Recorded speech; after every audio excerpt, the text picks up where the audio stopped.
Hello dear students, good morning. ఈరోజు మనం relative clauses గురించి నేర్చుకుందాం. అసలు రిలేటివ్ క్లాజ్ అంటే ఏంటి, రిలేటివ్ క్లాజ్ని ఎలా తయారు చేయాలి, అసలు దీన్ని ఎందుకు యూజ్ చేయాలి, నెక్స్ట్ వీటి మీద ఎక్సర్సైజ్ గురించి ఈ video lesson. Take the example, the virus had killed thousands of people. ఈ ఎగ్జాంపుల్లో ద వైరస్ అనేటువంటిది సబ్జెక్ట్, అంటే పని చేసేటువంటిది. ఆ వైరస్ చేసిన పని ఏంటి? కిల్లింగ్. ఆ పని యొక్క రిజల్ట్ ఎవరు అనుభవిస్తున్నారు? థౌజండ్స్ ఆఫ్ పీపుల్ అనుభవిస్తున్నారు. సో ఇక్కడ వైరస్ గురించి మనకి ఏదైనా ఇన్ఫర్మేషన్ ఇవ్వబడిందా? ఇవ్వబడలేదు. సో ఏ వైరస్ ఇది, what kind of virus it is, where was this virus Born అనేటువంటిది మనం ఎక్స్ట్రా ఇన్ఫర్మేషన్గా మనం యాడ్ చేయాలంటే ఎలా చేస్తాం? మనం జనరల్గా అయితే మనం నెక్స్ట్ సెంటెన్స్ రాస్తాం. అలా కాకుండా సేమ్ సెంటెన్స్లో యాడ్ చేయాలంటే ఆ నౌన్ పక్కన మనం యాడ్ చేయాలి. అలా యాడ్ చేయాలంటే we have to use a relative clause. So ఈ రిలేటివ్ క్లాజ్ని మనం ఎలా తయారు చేస్తాం అనేటువంటిది ఇప్పుడు మనం చూడబోతున్నాం. రిలేటివ్ క్లాజ్ గురించి నేర్చుకునే ముందు మనం దాని డెఫినేషన్ చూద్దాం. మనం relative clauses are the clauses that start with the relative pronoun like who, which, that, whose, where and when. ఇలాంటి పదాలతో మనం ఏదైనా ఒక వాక్యాన్ని తయారు చేస్తే ఆ వాక్యాన్ని మనం డిఫైన్ చేయాల్సినటువంటి నౌన్ కానీ ప్రొనౌన్ పక్కన మనం ఉంచితే that clause is called a relative clause అని మనం చెప్తాం. అయితే ఈ రిలేటివ్ క్లాజ్ని తయారు చేయడానికి మనం రిలేటివ్ ప్రొనౌన్ని ఎలా యూజ్ చేయాలి అనేటువంటిది మనం తెలుసుకోవాలి.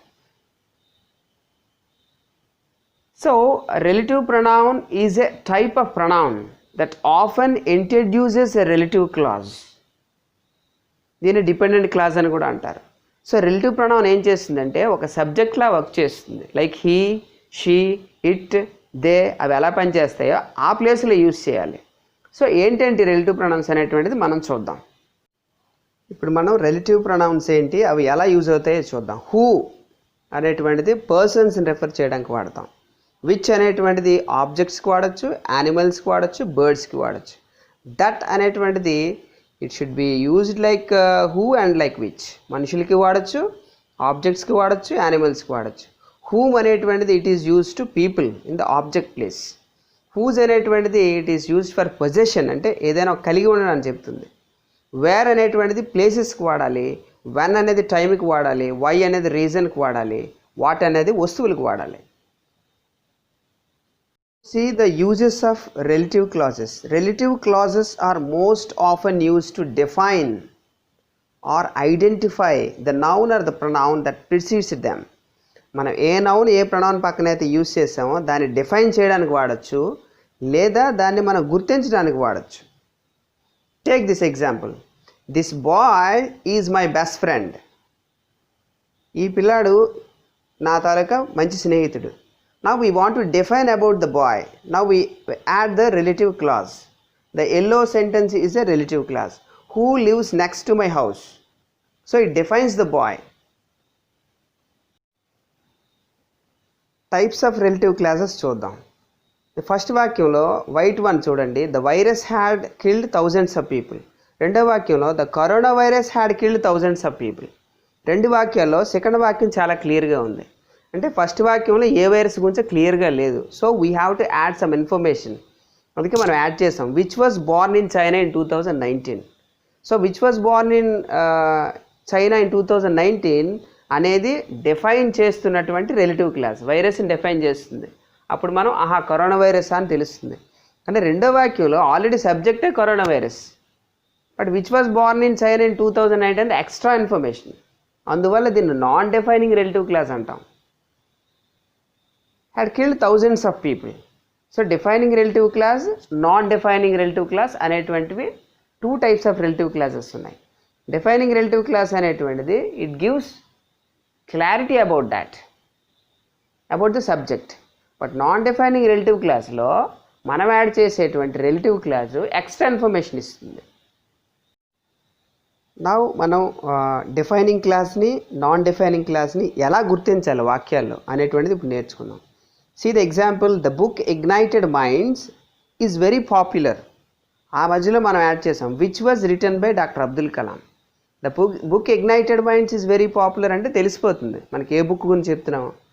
అది అబ్దుల్ కలాం చేత రాయబడింది అనేది extra information. So this is a non defining relative clause. Next one, the people always make parties. ఎవరు ఆ పీపుల్ మనకు తెలియదు, డిఫైన్ చేయాలి. Who live in our neighbouring house, మా పక్కింట్లో ఉన్నవాళ్ళు. So this is the defining class. Defining క్లాస్కి commas ఉండకూడదు, నాన్ డిఫైనింగ్ క్లాస్కి కామాస్ ఉండాలి. Next take this example, Tirumala express is late today. A express మనకు తెలుస్తుంది, that runs between Visakhapatnam and Tirupati. Visakhapatnam Tirupati మధ్య రన్ అవుతుంది అనేది ఎక్స్ట్రా ఇన్ఫర్మేషన్. సో కామాస్ మధ్యలో ఉంచాలి. This is non defining relative class. ఈ విధంగా మనం ఐడెంటిఫై చేయొచ్చు. ఇప్పుడు మనం హూ, విచ్, దట్ ఈ వాడి రిలేటివ్ క్లాసెస్ని ఎలా తయారు చేయాలో నేర్చుకున్నాం. హూ అనేటువంటిది మనుషుల పక్కన యూజ్ చేయాలి, విచ్ అనేటువంటిది వస్తువుల పక్కన, జంతువుల పక్కన యూజ్ చేయాలి, దట్ అనేటువంటిది మనుషులకి వస్తువులకి అన్నిటికీ కూడా వాడచ్చు. మోస్ట్ ఇంపార్టెంట్ టాపిక్, 2 వాక్యాలు మనకి ఇస్తే మనం రిలేటివ్ క్లాసెస్ని మనం ఎలా తయారు చేయాలి. In the first example, Nick is a Tasso. తర్వాత ఎగ్జాంపుల్లో he lives in Los Angeles. దేంతో కంబైన్ చేయాలి, హూ అనే రిలేటివ్ ప్రొనౌన్తో కంబైన్ చేయాలి. అలా చేయాలంటే ఫస్ట్ మనం ఏం చేయాలంటే, హూ దేని సూచిస్తుంది, హీని సూచిస్తుంది. He is the subject. He ఎవరు, నిక్. సో 2 సబ్జెక్టులు ఒకటే కాబట్టి ఈ హీ అనేటువంటి దాన్ని నిక్ గురించి డిస్క్రైబ్ చేస్తుంది కాబట్టి హీని మనం తీసేయాలి. హీ ప్లేస్లో హూ అనే రిలేటివ్ ప్రొనౌన్ రాసుకోవాలి.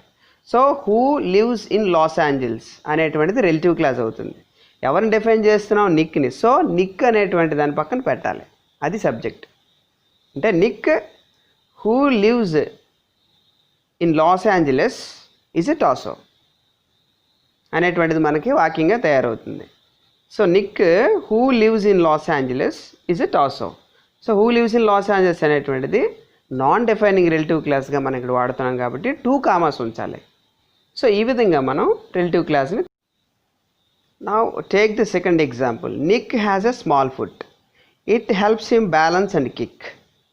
ఇక్కడ ఇట్ అనేటువంటిది ఏంటి, మనకి మొదటి వాక్యంలో ఎక్కడుంది ఇట్, దేని గురించి మనం చెప్తున్నాం, నిక్ కాదు. ఇట్ అనేటువంటిది ఏంటి, ఫుట్ గురించి చెప్తున్నాం. We are talking about the foot of the person. So foot తర్వాత రాయాలి మనం. So Nick has a small foot, it ప్లేస్లో మనం ఏం ఉంచాలి, విచ్ అనేటువంటి రిలేటివ్ ప్రొనౌన్ ఉంచాలి. సో విచ్ అక్కడ రాసుకొని ఇట్ని మనం రిమూవ్ చేసి Nick has a small foot which helps him balance and kick అనేటువంటిది రిలేటివ్ క్లాస్గా మనం యాడ్ చేయాలి. So this is an extra information that we are adding. See the third example here.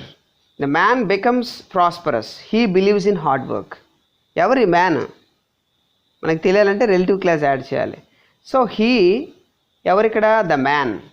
అంటే ద మ్యాన్ పక్కన మనం ఈ రిలేటివ్ క్లాస్ ఇన్సర్ట్ చేయాలి. So హీని మనం రిమూవ్ చేసేసి మనకి ఇచ్చినటువంటి దట్ని కానీ హూని కానీ ఆ ప్లేస్లో రాసుకోవాలి. రాసుకొని that believes in hard work, ఎవరైతే హార్డ్ వర్క్ నమ్ముతున్నారో అతను becomes prosperous. So the man that believes in hard work అనేది రాసిన తర్వాత బికమ్స్ ప్రాస్పరస్ అనేది తర్వాత కింద మనం రాసుకుంటాం. So this is how we make the defining relative clause. ఇక్కడ కామాస్ ఉంచవలసిన అవసరం లేదు, ఎందుకంటే మ్యాన్ గురించి మనం డిస్క్రైబ్ చేస్తున్నాం. ఇక్కడ we are giving information, we are giving information to identify that. So children, ఇప్పటి వరకు మనం నేర్చుకున్నది ప్రాక్టీస్లో పెడదాం. Now we go in to the practice. ఇక్కడ మనకు 5 ఎగ్జాంపుల్స్ ఇచ్చారు and we have to combine these 2 sentences using the given relative pronoun. First example lo, Edison failed many times in life. He invented 1000 things. Combine using who. అంటే he అనేటువంటిది remove చేసి Edison పక్కన రాయాలి. అంటే Edison who invented 1000 things failed many times. Next one, the environment must be restored. First వాక్యం, it is spoiled by the human activities. మనం దేని గురించి మాట్లాడుతున్నాం, ఇట్ అంటే ఎన్వైర్న్మెంట్ గురించి. సో ఎన్వైర్న్మెంట్ తర్వాత సెకండ్ వాక్యాన్ని మనం రాయాలి, విచ్ అనేది ప్లేస్ చేసి. So the environment which is spoiled by the human activities అన్నది రాసి మస్ట్ బి రీస్టోర్డ్ రాయాలి. Third example, Nick had electric wheelchair for mobility.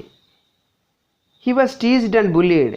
ఇక్కడ ఎవరి గురించి చెప్తుంది, రెండో వాక్యం నిక్ గురించి. So Nick who was teased and bullied had an electric wheelchair for mobility అని మనం రాయాల్సి ఉంటుంది.